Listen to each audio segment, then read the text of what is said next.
Hello and welcome back to the series Masters of the Chessboard. In this series we are going through the famous book by Richard Reti, Masters of the Chessboard, looking at each of the games in that book one at a time and Reti's analysis of those games. Now here we're looking at game number 49 and we're looking at a new master, the famous Capablanca, Jose Raul Capablanca.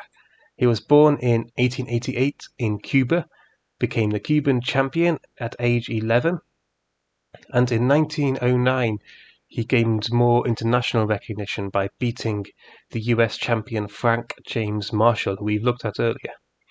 He beat Marshall with 8 wins, 1 loss and 15 draws. Following this, he went on to win a number of large tournaments and eventually became the world champion in 1921.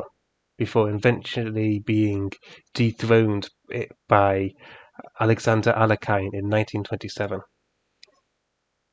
Now, Reti comments how Capablanca, his play, he appeared almost immune to blunders, and he was able to evaluate the position incredibly well almost every time, which was made even more impressive by how he didn't really use much of his time in tournament games.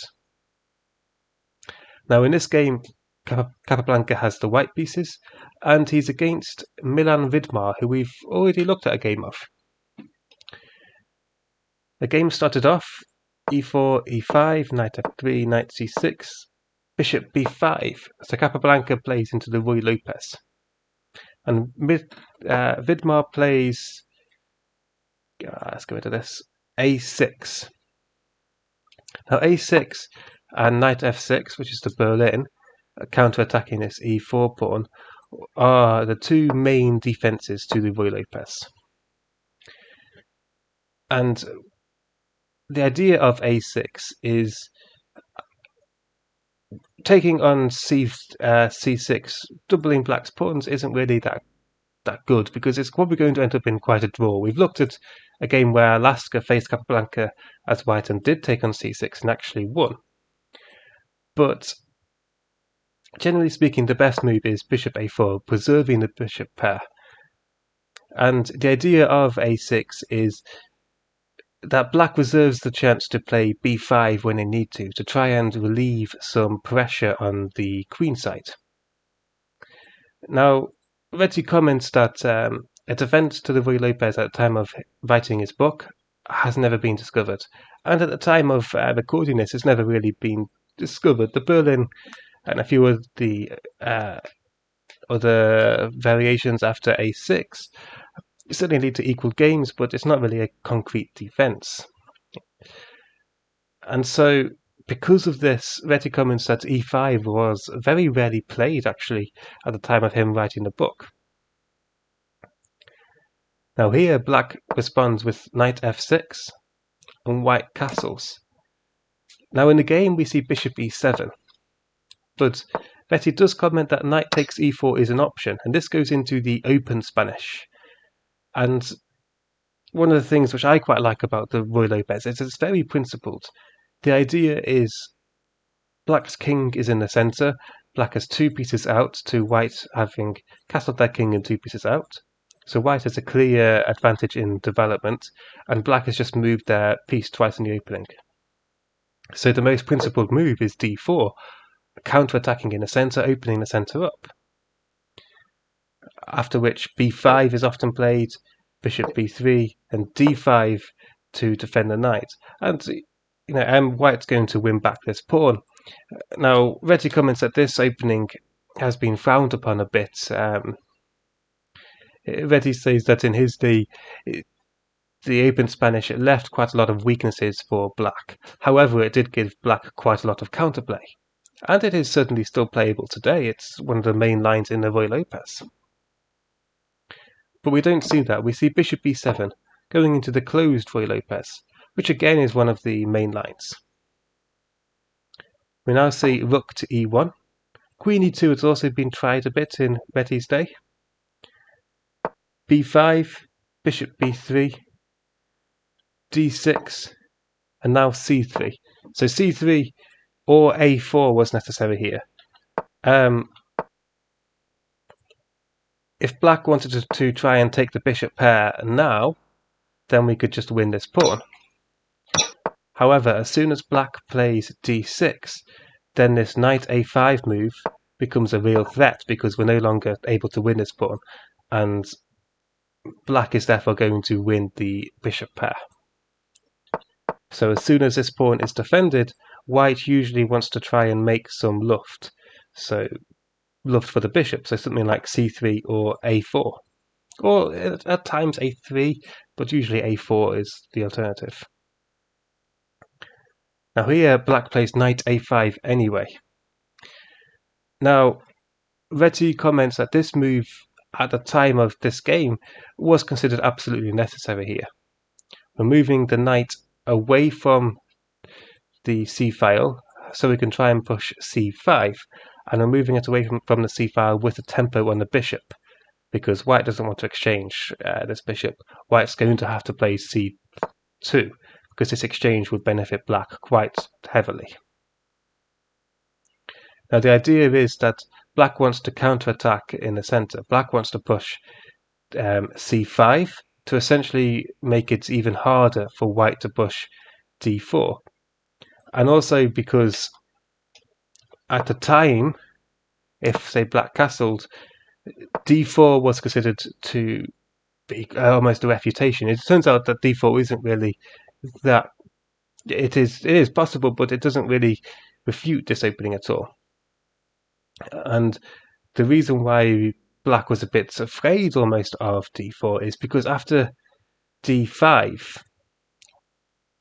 let's say d5 pushing this knight back, let's say it goes to here, well, knight a5 is more natural, then black's going to have these two weak pawns here. And white's going to be able to attack these weak pawns and eventually win them. And black will never have a chance to defend these pawns, because if they push c6, then we can just take. And after a4, we can try and get an exchange off, and black will have an isolated pawn no matter what, and white will be able to get a lot of counterplay against that isolated pawn. However, black can just play castles, because d4 isn't really possible straight away. Well, it is possible, but it's not immediately possible. Because black can just respond with bishop to g4, essentially trying to force white to resolve a lot of the tension in the center. And if white just sort of passes a move, then they can then just win the pawn. So because of this, the main line, after black had discovered that they can just castle, went h3 to try and stop bishop g4. And then something like knight a5 still, bishop c2, c5, and now d4. And now queen c7, we're now into almost the we are into the Shigurin defense. Now in the game, as we discussed, knight a5 was considered absolutely necessary. We said black wants to try and get c5 in as soon as possible. So bishop c2 was played, and now c5. So white still plays d4.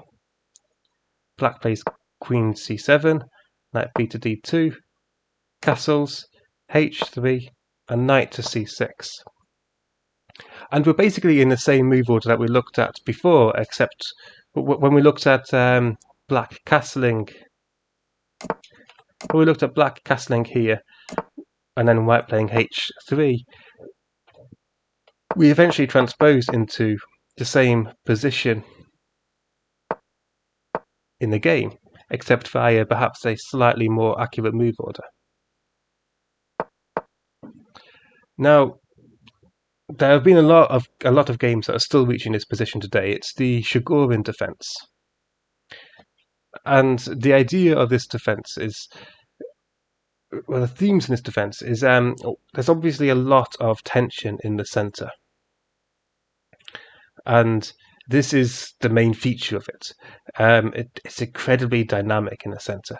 And this benefits white a lot more because if black was to, let's say here, exchange in the center, then black's going to be left with this weak d6 pawn, and white's going to have an e4 pawn, which can be defended if need be, and is amply defended by pieces already,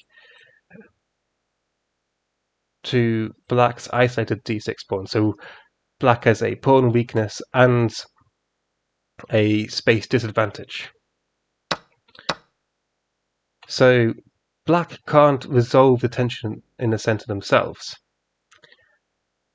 And because of this, because of how dynamic the tension in the center is, black also can't really attack on the wings. Because as we looked at in many games before, a successful attack on the wings can only really be achieved if you control the center or if the center is closed. And here black doesn't do either. The center isn't closed and the center is not controlled really by either player. If anything, it's more controlled by white. So because of this, a feature of this opening is that black wants to try and force white to resolve the center tension.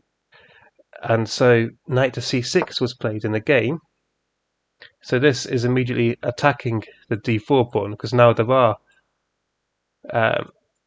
3 attackers and 2 defenders on the d4 pawn. So it's essentially forcing white to try and take on e5 or to push d5.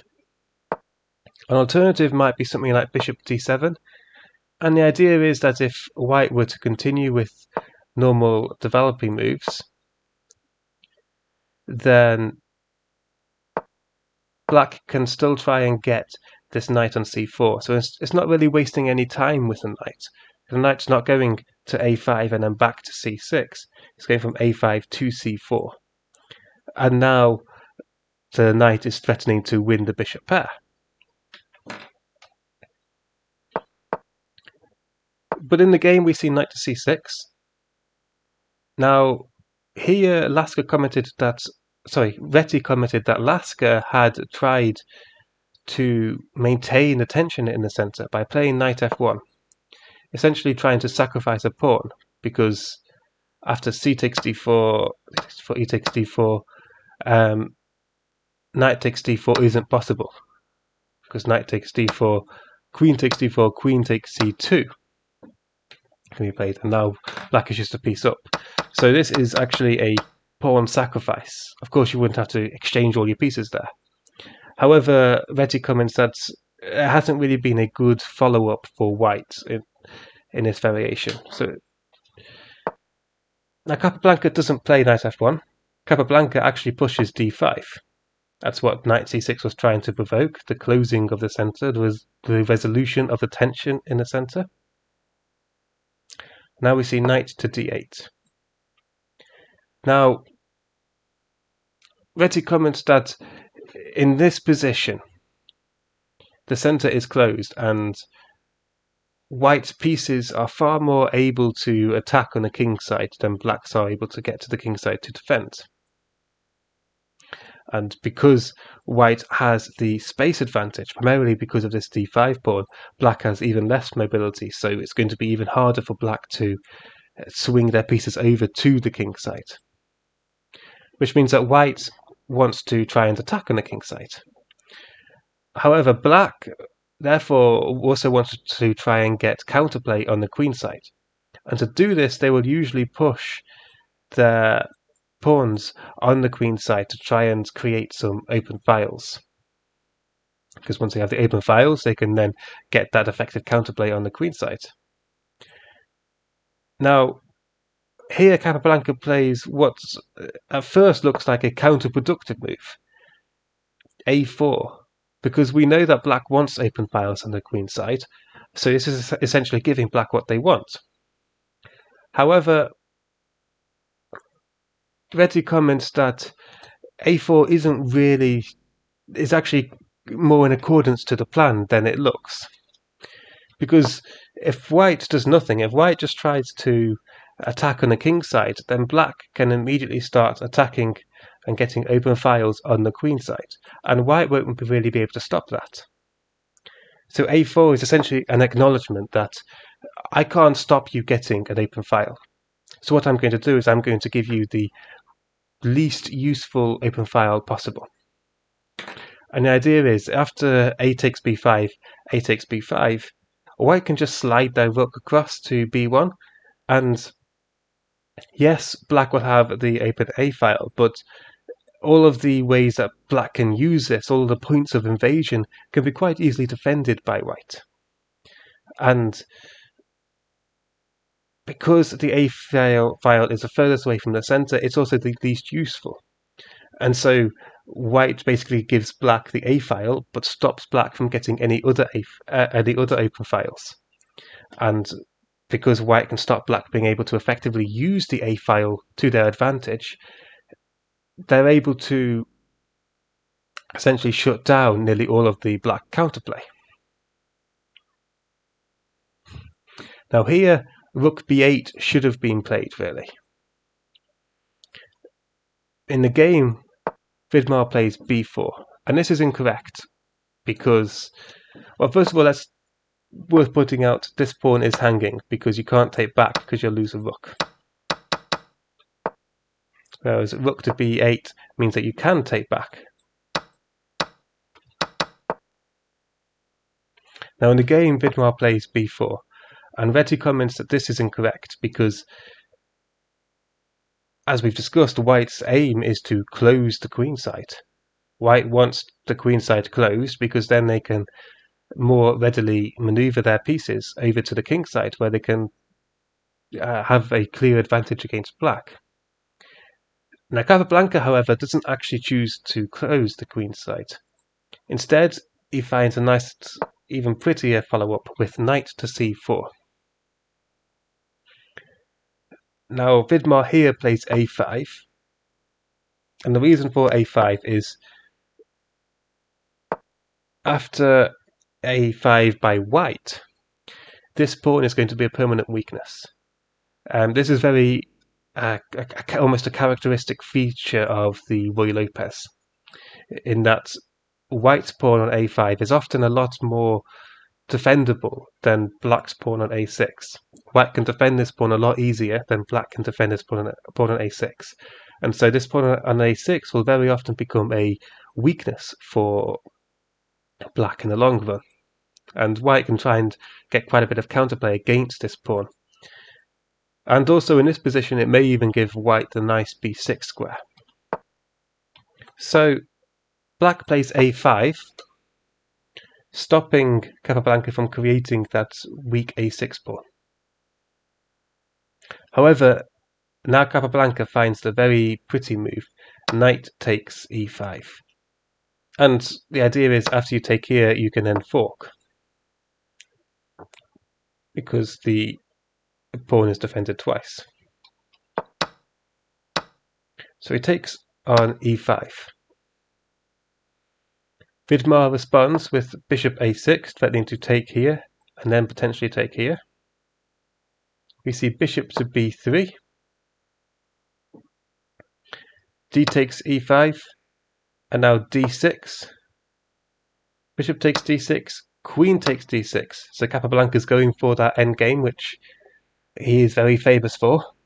Queen takes d6, knight takes d6, knight to b7. So Vidmar wants to get rid of this very strong knight on d6. Capablanca obliges, and then resolves the tension on the queen side before defending this pawn.